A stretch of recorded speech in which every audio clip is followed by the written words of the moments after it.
The courtroom isn't just a place for legal battles. It's a stage where emotions explode, tensions rise, and personal histories collide.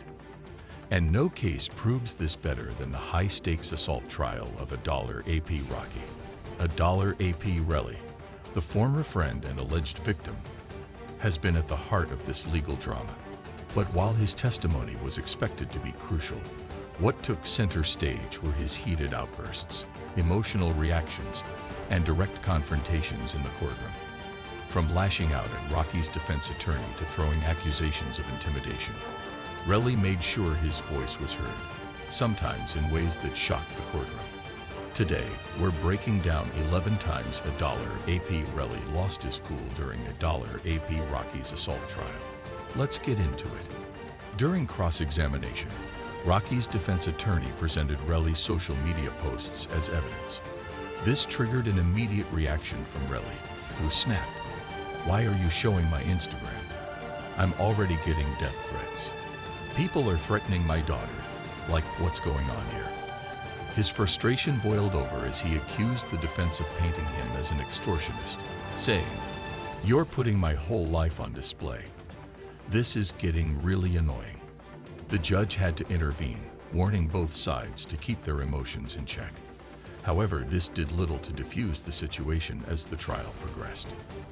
As he gave his testimony, Relli suddenly stopped and accused AP Rocky of staring at him in an attempt to intimidate him. He turned to the judge and said, "He's staring at me."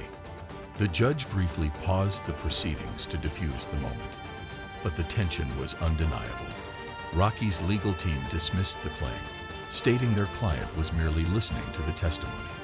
Nonetheless, this moment added to the already volatile atmosphere in the courtroom.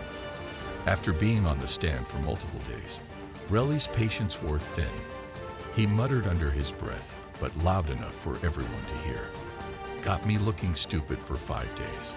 A statement that reflected his growing frustration with the relentless questioning and courtroom pressure.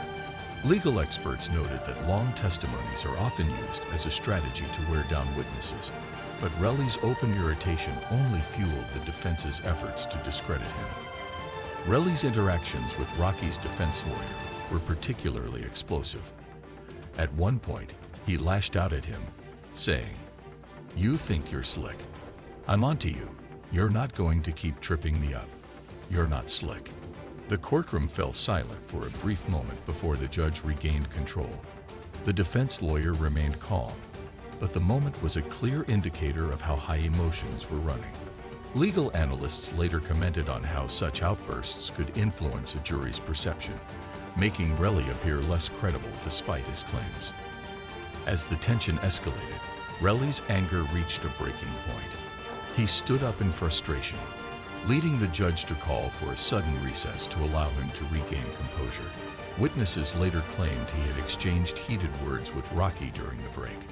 Court staff mentioned that such outbursts are uncommon but not unheard of in high-profile cases. The question remained, would these emotional reactions hurt or help Relli's case? Relli repeatedly expressed fear for his life, stating that he had been receiving death threats due to his involvement in the case. He even referenced threats to his family and daughter, making it clear that the case had deeply personal stakes for him. Security was heightened around the courtroom following these claims, with extra precautions taken to ensure the safety of all involved parties. Feeling cornered, Relli accused Rocky's defense team of attempting to destroy his reputation. He shouted in frustration, "You're making me out to be some kind of extortionist. That's not who I am."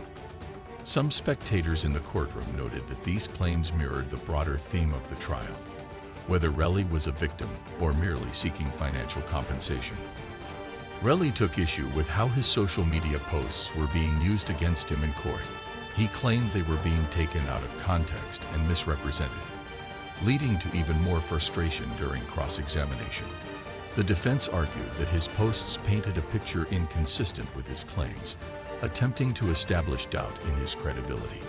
In a bold move, Relli directly addressed AP Rocky in the courtroom, saying, "You know what you did.